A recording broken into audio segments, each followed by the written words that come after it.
सबसे पहले मैं अपनी पिंडी और इस्लामाबाद की टीम को मुबारक देता हूं, खराज तहसीन पेश करता हूं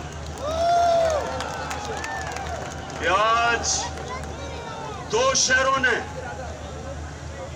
वो जलसा किया इस्लामाबाद की परेड ग्राउंड पे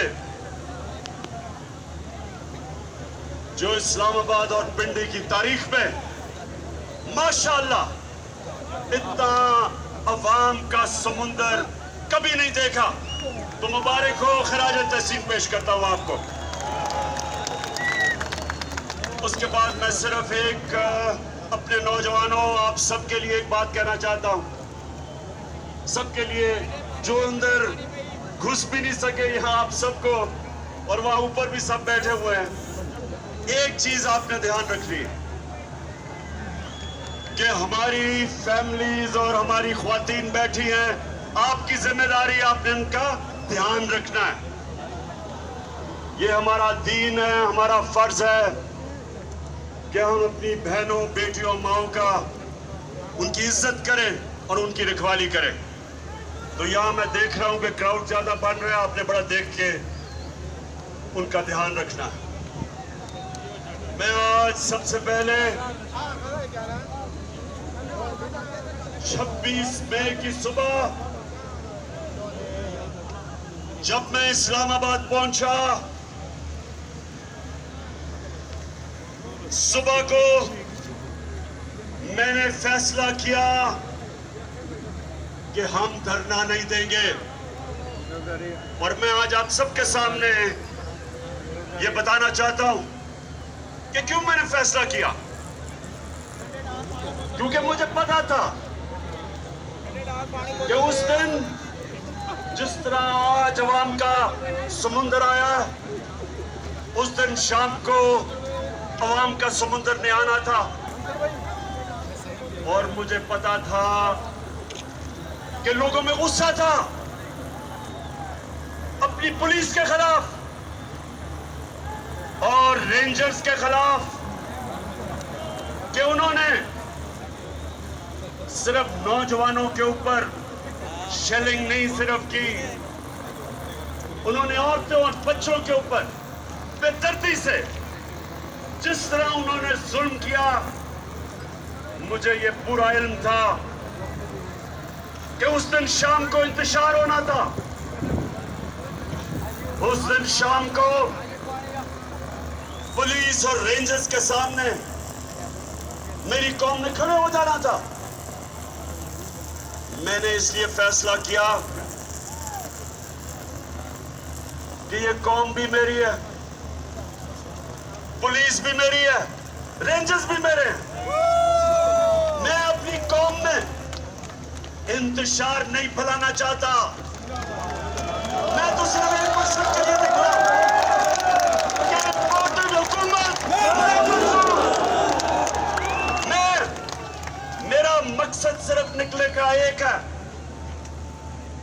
कि एक अमरीकी साजिश के तहत यहां के मीर जाफर और मीर सादिक ने मिलके इन्होंने साजिश की, एक 22 करोड़ आवाम की इलेक्टेड हुकूमत को हटाया और उसके बाद इस मुल्क के बड़े बड़े डाकुओं को हमारे ऊपर मुसल्लत किया। मैं तो सिर्फ एक वजह से निकला था कि मैं पैगाम देना चाहता था सबको, सारे इदारों को, कि कौम किधर खड़ी है, कौम क्या चाहती है और कौम किसी सूरत इन डाकुओं को तस्लीम नहीं करेगी।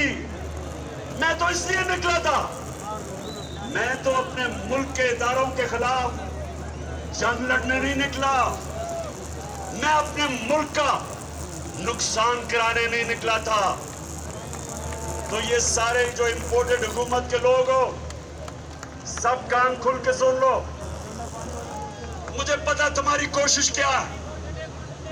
तुम चाहते हो कि हम अपनी फौज से लड़ पड़े। तुम ये चाहते हो कि हम अपनी फौज और अपनी अदलिया के सामने खड़े हो जाएं। कान खोल के सुन लो इंपोर्टेड हुकूमत वालों, चेरी ब्लॉसम सुन लो।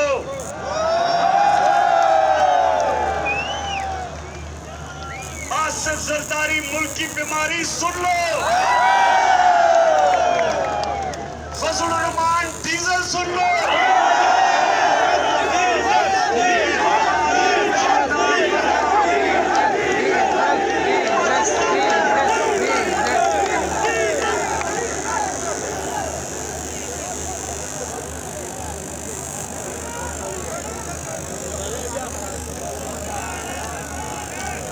इमरान खान का कोई बाहर महलात, जायदादें, बिजनेस, कारोबार, इमरान खान का कुछ बाहर नहीं है। 20 साल बाहर कमाई की, सारा कुछ बेच के आज मेरा मरना जीना पाकिस्तान में है। कभी मैंने नहीं ये सोचा कि बाहर का पासपोर्ट ले लूं।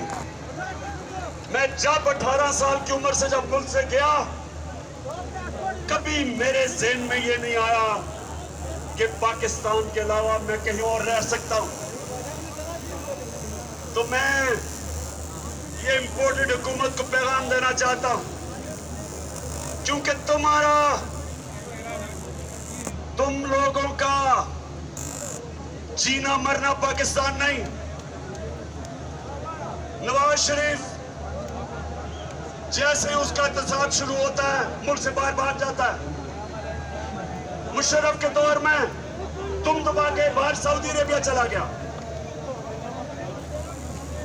उसके बाद वापस आया, मुल्क को लूटा, फिर जब उसके केस शुरू हुए फिर वापस भाग गया, और अब फिर एनआरओ की इंतजार कर रहा वापस आने के लिए।